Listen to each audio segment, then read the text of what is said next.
ವೀಕ್ಷಕರೇ, ಅರ್ಧ ಗಂಟೆಯಲ್ಲಿ ರಾಜ್ಯ, ರಾಷ್ಟ್ರ ಮತ್ತು ವಿದೇಶದ ಸುದ್ದಿ ನೋಡಿದ್ರಿ. ಆದರೆ ಈಗ ನಿಮ್ಮ ಜಿಲ್ಲೆಗಳಲ್ಲಿ ಏನಾಗ್ತಾ ಇದೆ ಅಂತ ತಿಳ್ಕೊಳ್ಳೋ ಸಮಯ. ಹಾಗಾದ್ರೆ ನೋಡೋಣ ಬನ್ನಿ ಕರ್ನಾಟಕ ಟುಡೇನಲ್ಲಿ.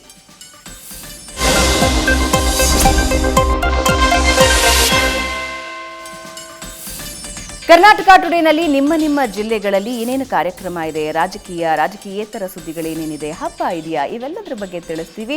ಮೊದಲ ಸುದ್ದಿ, ಅನುದಾನ ಮತ್ತು ಅಸಮಾಧಾನ ಕುರಿತು ಶಾಸಕರ ಜೊತೆ ಇವತ್ತು ಸಿಎಂ ಸಭೆ ನಡೆಸೋರಿದ್ದಾರೆ. ನಿನ್ನೆ ಕೂಡ ಸಭೆ ನಡೆಸಿದ್ರು.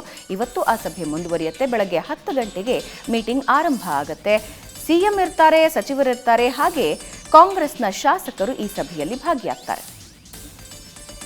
ಇನ್ನು ಬೆಂಗಳೂರಿನಲ್ಲಿ ರಾಹುಲ್ ಗಾಂಧಿ ಪಾದಯಾತ್ರೆಯ ಹಿನ್ನೆಲೆ ಪೂರ್ವಭಾವಿ ಸಭೆ ನಡೆಸಲಾಗಿದ್ದು, ಕೆಪಿಸಿಸಿ ಕಚೇರಿ ಬೆಂಗಳೂರಿನಲ್ಲಿ ಇವತ್ತು ಸಂಜೆ 4:30ಕ್ಕೆ ಡಿಕೆ ಶಿವಕುಮಾರ್ ನೇತೃತ್ವದಲ್ಲಿ ಮೀಟಿಂಗ್ ಇರುತ್ತೆ.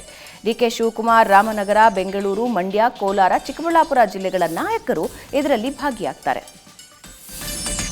ವಿವಿಧ ಬೇಡಿಕೆಗೆ ಆಗ್ರಹಿಸಿ ಎಬಿವಿಪಿ ಇವತ್ತು ಪ್ರತಿಭಟನೆ ನಡೆಸ್ತಾ ಇದೆ. ಬೆಂಗಳೂರಿನ ಫ್ರೀಡಂ ಪಾರ್ಕ್ನಲ್ಲಿ ಬೆಳಗ್ಗೆ 11 ಗಂಟೆಯಿಂದ 12:30ರವರೆಗೆ ಈ ಪ್ರತಿಭಟನೆ ಇರುತ್ತೆ. ಆಸ್ಪತ್ರೆಗೆ ದಿನೇಶ್ ಗುಂಡೂರಾವ್ ಇವತ್ತು ಭೇಟಿ ನೀಡಿ ಪರಿಶೀಲನೆ ನಡೆಸುತ್ತಾರೆ. ಕಾರವಾರದ ಹೊನ್ನಾವರದ ಆಸ್ಪತ್ರೆಯಲ್ಲಿ ಮಧ್ಯಾಹ್ನ 12:30ಕ್ಕೆ ಈ ಭೇಟಿ ಕಾರ್ಯಕ್ರಮ ಇದೆ. ಡಿಸಿಸಿ ಬ್ಯಾಂಕ್ನ 107ನೇ ಸರ್ವಸಾಧಾರಣ ಸಭೆ ಇವತ್ತು ನಡೆಯುತ್ತೆ. ಬೆಳಗಾವಿಯಲ್ಲಿ ಮಧ್ಯಾಹ್ನ 3ಕ್ಕೆ ಮೀಟಿಂಗ್ ಇದೆ. ಅಪ್ಪಾಸಾಹೇಬ್ ಕುಲಗೋಡೆ ಬ್ಯಾಂಕ್ನ ನಿರ್ದೇಶಕರು, ಸಿಬ್ಬಂದಿ ಇದರಲ್ಲಿ ಭಾಗಿಯಾಗ್ತಾರೆ. ಆಂಜನೇಯ ವಿರುದ್ಧ ಅಪಪ್ರಚಾರ ಹಿನ್ನೆಲೆ ಇವತ್ತು ಸುದ್ದಿಗೋಷ್ಠಿ ನಡೆಸೋರಿದ್ದಾರೆ. ಚಿತ್ರದುರ್ಗದಲ್ಲಿ ಬೆಳಗ್ಗೆ 11:30ಕ್ಕೆ ಈ ಸುದ್ದಿಗೋಷ್ಠಿ ಇರುತ್ತೆ. ಯಾರ್ಯಾರು ಭಾಗಿಯಾಗ್ತಾರೆ ಅಂದರೆ ಮಾಜಿ ಅಧ್ಯಕ್ಷ ಓ ಶಂಕರ್ ಈ ಸುದ್ದಿಗೋಷ್ಠಿ ನಡೆಸೋರಿದ್ದಾರೆ. ಇನ್ನು 3 ಮೋಟಾರು ವಾಹನಗಳ ಹರಾಜು ಪ್ರಕ್ರಿಯೆ ಇವತ್ತು ಧಾರವಾಡದಲ್ಲಿ ನಡೀತಾ ಇದೆ.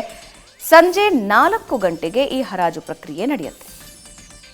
ನಾಡಪ್ರಭು ಕೆಂಪೇಗೌಡ ಜಯಂತಿ ಕಾರ್ಯಕ್ರಮ ಇವತ್ತು ಚಾಮರಾಜನಗರದಲ್ಲಿ ಇದೆ. ಬೆಳಗ್ಗೆ 10:30ಕ್ಕೆ ಕಾರ್ಯಕ್ರಮ ಇದ್ದು, ಸಚಿವ ಕೆ ವೆಂಕಟೇಶ್, ಸ್ಥಳೀಯ ಮುಖಂಡರು ಈ ಕಾರ್ಯಕ್ರಮದಲ್ಲಿ ಭಾಗಿಯಾಗ್ತಾ ಇದ್ದಾರೆ. ಇನ್ನು ವಿವಿಧ ಬೇಡಿಕೆಗೆ ಆಗ್ರಹಿಸಿ ಎಬಿವಿಪಿ ಇವತ್ತು ಚಿಕ್ಕಮಗಳೂರಿನಲ್ಲೂ ಪ್ರತಿಭಟನೆ ಮಾಡ್ತಾ ಇದೆ. ಬೆಳಗ್ಗೆ 11 ಗಂಟೆಗೆ ಪ್ರೊಟೆಸ್ಟ್ ಇರುತ್ತೆ. ಕಾಲೇಜು ವಿದ್ಯಾರ್ಥಿಗಳು, ಎಬಿವಿಪಿ ಸಂಘಟನೆ ಸದಸ್ಯರು ಇದರಲ್ಲಿ ಭಾಗಿಯಾಗ್ತಾ ಇದ್ದಾರೆ.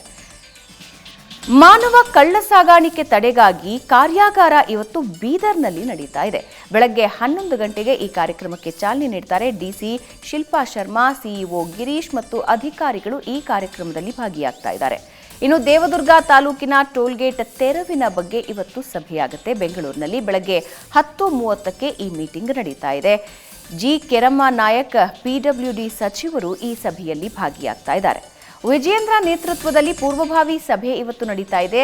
ವಿಜಯಪುರದ ಬಿಜೆಪಿ ಕಚೇರಿಯಲ್ಲಿ ಬೆಳಗ್ಗೆ 10 ಗಂಟೆಗೆ ಈ ಮೀಟಿಂಗ್ ನಡೀತಾ ಇದ್ದು, ವಿಜಯೇಂದ್ರರೊಂದಿಗೆ ಗುರುಲಿಂಗಪ್ಪ ಅಂಗಡಿ ಭಾಗಿಯಾಗ್ತಾ ಇದ್ದಾರೆ. ವಿದ್ಯಾರ್ಥಿಗಳ ವಿವಿಧ ಬೇಡಿಕೆಗೆ ಆಗ್ರಹಿಸಿ ಚಿತ್ರದುರ್ಗದಲ್ಲಿ ಇವತ್ತು ಪ್ರೊಟೆಸ್ಟ್ ನಡೆಸ್ತಾ ಇದ್ದಾರೆ. ಬೆಳಗ್ಗೆ 11 ಗಂಟೆಗೆ ಈ ಪ್ರತಿಭಟನೆ ನಡೀತಾ ಇದೆ. ಇನ್ನು ಹೇಮರೆಡ್ಡಿ ಮಲ್ಲಮ್ಮ ದೇವಸ್ಥಾನ ಭೂಮಿ ಪೂಜೆ ಇವತ್ತು ನೆರವೇರುತ್ತೆ. ಗದಗದ ಹಳ್ಳಿಗುಡಿಯಲ್ಲಿ ಮಧ್ಯಾಹ್ನ 2 ಗಂಟೆಗೆ ಪೂಜೆ ಆಯೋಜನೆ ಮಾಡಿದ್ದಾರೆ. ರೋಣ ಶಾಸಕ ಜಿಎಸ್ ಪಾಟೀಲ್ ಮತ್ತು ಅಧಿಕಾರಿಗಳು ಇದರಲ್ಲಿ ಭಾಗಿಯಾಗ್ತಾ ಇದ್ದಾರೆ.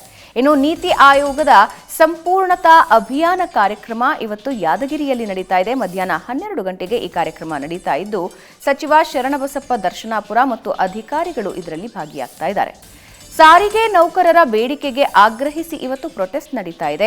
ಫ್ರೀಡಂ ಪಾರ್ಕ್ ಬೆಂಗಳೂರಿನಲ್ಲಿ ಬೆಳಗ್ಗೆ 11 ಗಂಟೆಯಿಂದ 4 ಗಂಟೆವರೆಗೆ ಈ ಪ್ರೊಟೆಸ್ಟ್ ನಡೀತಾ ಇದ್ದು, ಬಿಎಂಟಿಸಿ, ಕೆಎಸ್ಆರ್ಟಿಸಿ ನೌಕರರು ಇದರಲ್ಲಿ ಭಾಗಿಯಾಗ್ತಾ ಇದ್ದಾರೆ. ಯೂರಿಯಾ ಗೊಬ್ಬರ ಕೊರತೆ ಇದರಿಂದಾಗಿ ಬಿಜೆಪಿ ಸಿಡಿದೆದ್ದಿದೆ. ಹಾಸನದಲ್ಲಿ ಇವತ್ತು ಪ್ರತಿಭಟನೆ ನಡೆಸ್ತಾ ಇದ್ದು, ಬೆಳಗ್ಗೆ 11 ಗಂಟೆಗೆ ಪ್ರತಿಭಟನೆ ಇದೆ. ಬಿಜೆಪಿ ಕಾರ್ಯಕರ್ತರು, ಸ್ಥಳೀಯ ರೈತರು ಈ ಪ್ರತಿಭಟನೆಯಲ್ಲಿ ಭಾಗಿಯಾಗ್ತಾ ಇದ್ದಾರೆ. ಇನ್ನು ಯಾವ ಜಿಲ್ಲೆಗಳಲ್ಲಿ ಏನೇನು ಆಯಿತು ಅನ್ನೋದನ್ನ ನೀವು ನೋಡ್ತಾ ಇದ್ದೀರಾ. ಯಾವ ಕಾರ್ಯಕ್ರಮ ಇವತ್ತು ಆಯೋಜನೆಯಾಗಿದೆ, ಯಾವ ರಾಜಕಾರಣಿಗಳು ಎಲ್ಲೆಲ್ಲಿ ಸಭೆ ನಡೆಸ್ತಾ ಇದ್ದಾರೆ ಅನ್ನೋದನ್ನ ನೀವು ತಿಳ್ಕೊಂಡಿದ್ದೀರಾ.